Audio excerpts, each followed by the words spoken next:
देखिए, ये है हमारा ब्रेन।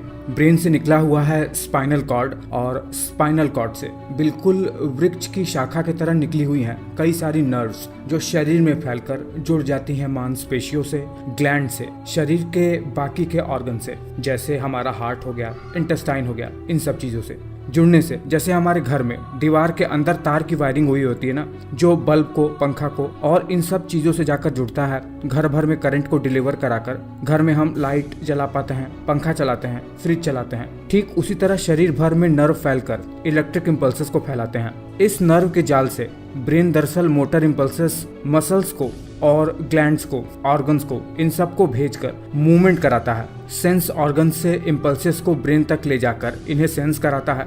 अब देखिए, अगर इस पूरे सिस्टम में कहीं भी कोई गड़बड़ी हो गई, अगर ब्रेन मोटर इम्पल्सेस भेजकर मसल्स को कॉन्ट्रैक्ट कर ही नहीं पाता है, मसल मूवमेंट हो ही नहीं पाता है, मसल फंक्शन लॉस हो जाता है, तो व्यक्ति को पैरालिसिस होता है, जिसे लकवा मारना भी कहते हैं हम लोग। इन शॉर्ट, अगर शरीर में स्केलेटल मसल से नर्वस टिश्यू का कनेक्शन खत्म हो जाए, या फिर नर्वस सिस्टम किन्हीं कारणों से मसल को सिग्नल न दे पाए कॉन्ट्रैक्ट होने के लिए, तो इसे ही पैरालिसिस कहते हैं। और ये कई कारणों से हो सकता है। अब ये लकवा परमानेंट भी हो सकता है, टेम्पररी भी हो सकता है, और कम एंड गो भी हो सकता है। डिपेंड करता है कि लकवा किस तरह का है। चलिए जानते हैं कि ये होता कैसे है। सबसे जो कॉमन कॉज है वो होता है स्ट्रोक का, जिसमें ब्रेन की ब्लड वेसल्स या तो ब्लॉक हो जाती हैं प्लाक की वजह से, या फिर इसमें ब्लड वेसल्स का हेमोरेज हो जाता है, जिससे ब्रेन टिश्यू में ऑक्सीजन न मिलने के कारण से ब्रेन के कुछ टिश्यूज मर जाते हैं, और ब्रेन का वो पर्टिकुलर मोटर एरिया इम्पल्स भेज ही नहीं पाता है, व्यक्ति मसल मूवमेंट कर ही नहीं पाता है,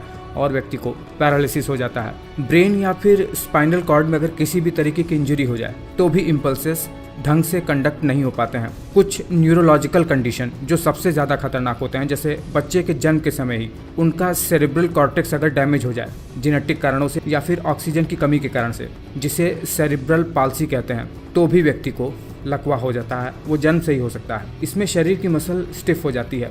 बेल्स पाल्सी, जिसमें चेहरे का एक हिस्सा लटक जाता है, इसका कारण अभी तक क्लियर नहीं हो पाया है, पर वायरल इन्फेक्शन इसका कारण बताया जाता है। मल्टीपल स्क्लेरोसिस, जिसमें नर्व के ऊपर की माइलिन शीट वही डैमेज होने लगे, या फिर ALS जो स्टीफन हॉकिंस को हुआ था, जिसमें व्यक्ति ज़्यादा दिन तक जी तो नहीं पाता है, पर स्टीफन हॉकिंस एक एक्सेप्शन रहे जो इतने ज़्यादा दिन तक जीवित रह पाए ALS बीमारी होने के बावजूद भी। पोलियो की वजह से, ऑटो इम्यून डिजीज़ की वजह से, या फिर पार्किंसन के कारण से किसी को लकवा मार सकता है। कुछ केसेस में एपिलेप्सी के दौरे के बाद भी टेम्पररी पैरालिसिस कुछ लोगों में देखा जाता है, शरीर के एक हिस्से में। पैरालिसिस को मेडिकल की भाषा में प्लेजिया भी कहते हैं। देखिए, ये पैरालिसिस शरीर के आधे हिस्से में भी हो सकता है, पूरे हिस्से में भी हो सकता है, या फिर शरीर के किसी एक लिम्ब पर भी हो सकता है। उसी के आधार पर इसका नामकरण भी किया जाता है मेडिकल में। और इसे डायग्नोस कैसे करते हैं? बॉडी की स्क्रीनिंग से, इलेक्ट्रोमायोग्राम से, CSF फ्लूइड के टेस्ट से, जेनेटिक टेस्ट से, माइलोग्राम से इसे डायग्नोस किया जाता है, और ट्रीटमेंट इसका डिपेंड करता है। वैसे इसका कहीं कोई इलाज तो नहीं है, पर स्ट्रोक में, बेल्स पाल्सी में या फिर सेरेब्रल पाल्सी में कुछ एक्सरसाइज कराई जाती है व्यक्ति को, जो उनकी डेली लाइफ को आसान बना सकता है। देखिए, मैंने बहुत ही कम शब्दों में बताने का प्रयास किया है, बहुत ही शॉर्ट में। उम्मीद करता हूँ कि आपका कॉन्सेप्ट क्लियर हो गया होगा कि लकवा आखिर होता क्या है।